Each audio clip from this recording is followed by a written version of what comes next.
Dans cette vidéo, on va aborder une notion de base dans le trading, c'est ce qu'on appelle la tendance.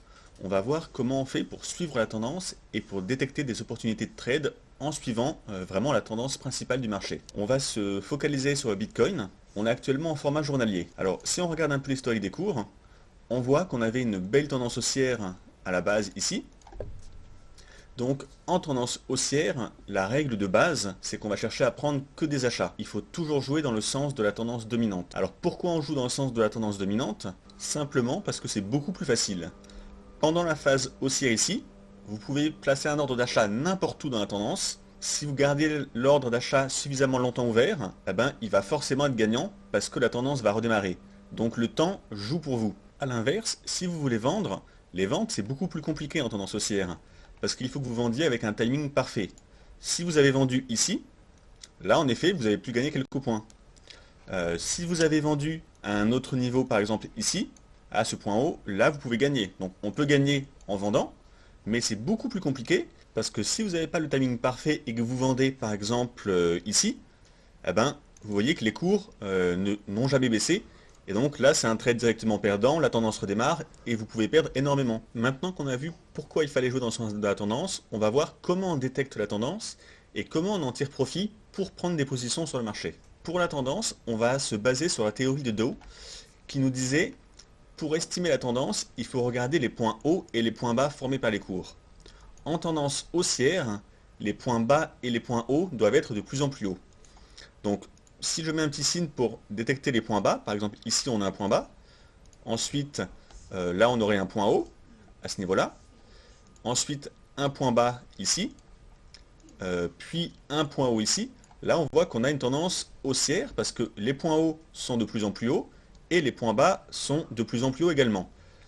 Donc là j'ai pris que les plus conséquents, mais on peut également voir d'autres points hauts et d'autres points bas intermédiaires ici, donc on peut en tracer beaucoup. Donc là, on voyait bien qu'on était en tendance haussière parce que tout était aligné à la hausse. A l'inverse, si on regarde la suite des cours, ici on a fait un point bas, ensuite là on a refait un point haut, là on refait un point bas ici, là on refait un point haut, et vous voyez ici on est en tendance baissière parce que les points hauts sont de plus en plus bas et les points bas sont de plus en plus bas également. Et encore une fois, on peut voir des points intermédiaires haut et bas ici.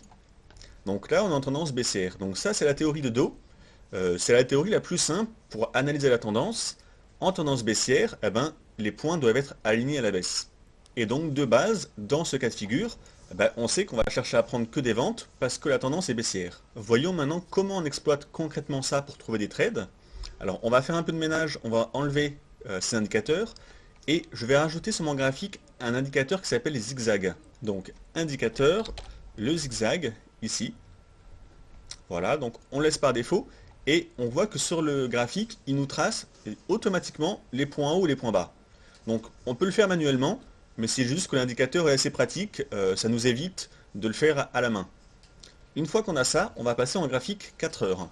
Donc 4 heures, c'est l'unité de temps sur laquelle on travaille principalement pour donner des calls sur Telegram aux abonnés Diabolo Signaux. Et c'est une unité de temps relativement longue qui évite beaucoup de faux signaux quand il y a des petits mouvements contradictoires. Donc si on regarde par exemple en 4 heures sur les cours du Bitcoin actuel ici, on regarde la tendance qu'on a. Donc pour la tendance, on a dit il nous faut 2 points bas et 2 points hauts qui sont alignés à la baisse. Donc là on a une tendance baissière.